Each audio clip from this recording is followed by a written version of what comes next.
Heat rash, prickly heat, or what's called miliaria, results from dead skin cells, sweat, and even bacteria clogging the sweat ducts. While this is not a major problem and only lasts for a couple days, it can be quite a nuisance. So let us understand what causes this prickly heat rash. Your body is filled up with about 4 million sweat glands. So there are areas in the body like the face, hands, the armpits and the groin area which have more sweat glands than the rest of the body. So when these sweat glands start producing too much of sweat and the skin gets soaked with sweat, the opening of the sweat gland becomes soft. The soft opening of the sweat gland gets easily blocked, causing collection of the sweat under the skin. If the sweat collects very superficially under the skin, it causes asymptomatic, or the patient doesn't have any itching, any burning sensation, but it causes small rashes on the skin which resolves on its own. If the sweat collects at a deeper layer, it causes lot of redness, itching, which is commonly called as a prickly heat rash. As doctors, we call this rash as miliaria rubra. If the rash occurs at a more deeper level, especially for patients who keep getting this rash repeatedly, then it can form pus-filled lesions as the body starts reacting to the sweat present deep in the skin. So this prickly heat rash generally is found on areas which sweat more, like the armpits, the hands and the soles. It's generally found more commonly in children.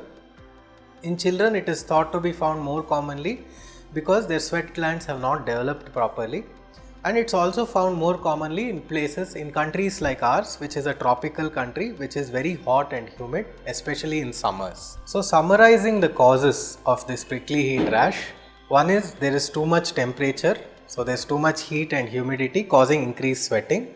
The second is the sweat gland getting blocked, and the third is the body's reaction. So when sweat is leaking out into the skin, the body produces a reaction which causes itching and sometimes formation of pus all over the skin. Prickly heat is an itchy rash of small red spots that can cause a stinging or prickling feeling on the skin. The rash can be anywhere on the body, but usually people get it on their face, their chest, back and thighs. It is caused by sweat glands becoming blocked, so people usually get the rash if they are sweating more than usual. Heat rash isn't serious. It will usually go away after a few days, so it doesn't normally need medical attention. There are 4 signs of heat rash to look for.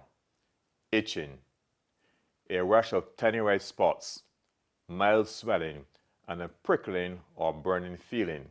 If someone has heat rash, you should explain that the rash is not serious, but give them tips on how to soothe the itching and avoid getting the heat rash in the future. You can suggest to take a cold bath or shower to cool the skin and help prevent further sweating. They can also buy calamine lotion or hydrocortisone cream, which will help to soothe the itching. Recommend that they wear loose clothing made of cotton, as cotton doesn't trap heat as much as synthetic fibers like nylon and polyester. Tell them to drink plenty of water to stop them getting dehydrated, and suggest they avoid excessive heat or humidity by staying out of the sun and not sitting too close to a fire or heater. So remember, when treating heat rash, suggest a cold bath or shower, use calamine lotion, suggest loose clothing, and drink plenty of water. And that's how you treat heat rash.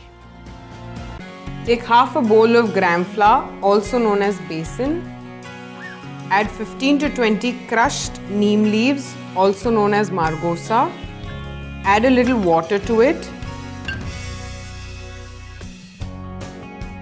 Mix it well.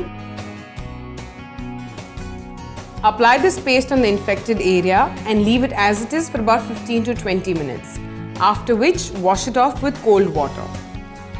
This will remove the dead cells and give relief from inflammation. Apply papaya or cucumber pulp on the affected area and leave it as it is for about 20 to 25 minutes, after which wash it off with normal water. This cools the skin and relieves itching.